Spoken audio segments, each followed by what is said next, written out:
when I was 12, my mother had said to us, you know that kid that lives on the other, that you could see their house, but you don't really know him that well. You see him out there all the time. I says, yeah. So she says to me, well, he was chopping wood. Oh, that's right. And he slipped and he hit his ankle on the side. Cut his ankle open. Well, not his ankle, below his foot. My mother says, he's home all alone. You should go over and visit him. So we went over and we visited him, my sister and I.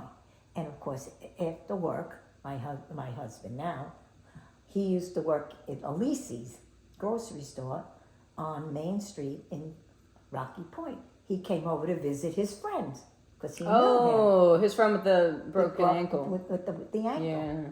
And that's how I got to meet him. Then he had another. Were you over the kid's house with the broken ankle? And he stopped in. And you were spending time with another dude though? Yeah. Oh, that's interesting. I always thought it was him that injured his ankle. No. Thank God he didn't get hurt. No, his friend got hurt. And then he had another friend that was 6'4", and I started to go out with him. Oh, that's right. And my sister was going out with your grandfather. I like how you threw in that he was 6'4" too. We used to go to the beach, and he'd be in the water, and it would be up to his knees, and I'd be drowning because he was so big. He often said to me, he says, I could really get to like you if you were just taller. But he actually became, I think, like a pastor in some church. So yeah, I don't think he ever really got married. But I saw him for quite a while. And then that's how I got to meet your grandfather. So you just came to know him over the years because he was like down the street? Well, he lived a distance from where we did in Rocky Point. He didn't live that close. We lived close to town because my mother said, I have to walk with a carriage to go get groceries because my father only came out every weekend, but he had a month off. And the rest of the time, my mother had no car. She didn't drive. We only had one car. So we wound up walking to town and getting groceries and then coming back home. So he used to work in the grocery store. He never brought us anything, but this was on his way home. He didn't have a car. Oh. He had a bicycle. And he used to ride the bicycle to my house, and then he'd go to his house. And I remember my mother. He'd go and sit in the porch, and he'd be sitting there, and my mother say, go like this. Tell him to get up. He's sleeping. Tell him to go home. Tell him to go home. He's not going to sleep here. Tell him to go home. And I'd have to wake him up and say, you're tired? Go home. Ride your bicycle. Go home. Go home. Now he got his bicycle. He wanted a... Now, this is a sad story. When he was growing up, he always wanted a bicycle.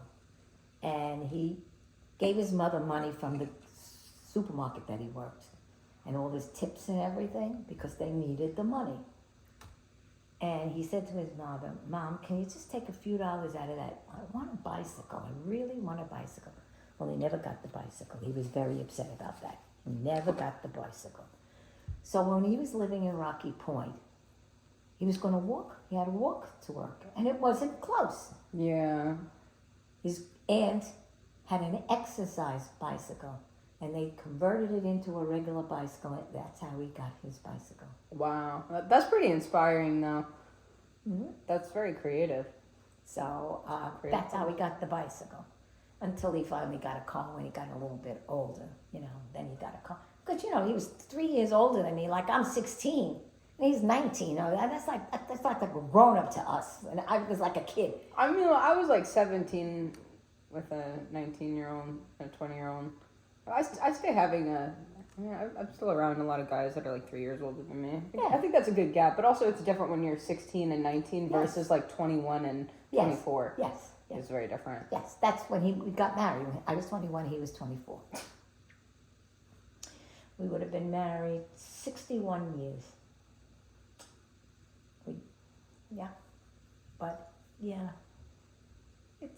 It's sad that he's not around. I miss him all the time.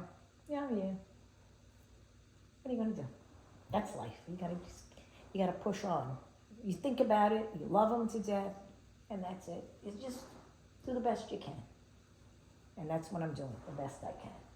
Well, I mean, you keep yourself busy, that's for sure. Your schedule's packed. I don't want to sit around and do nothing. I've been taking stuff out of cartons and trying to get rid of stuff out of cartons because we get so much, we don't know where to go with it all.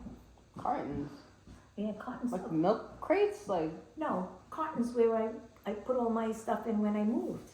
you're better at storytelling than I am on the camera. I just pretend it's not there.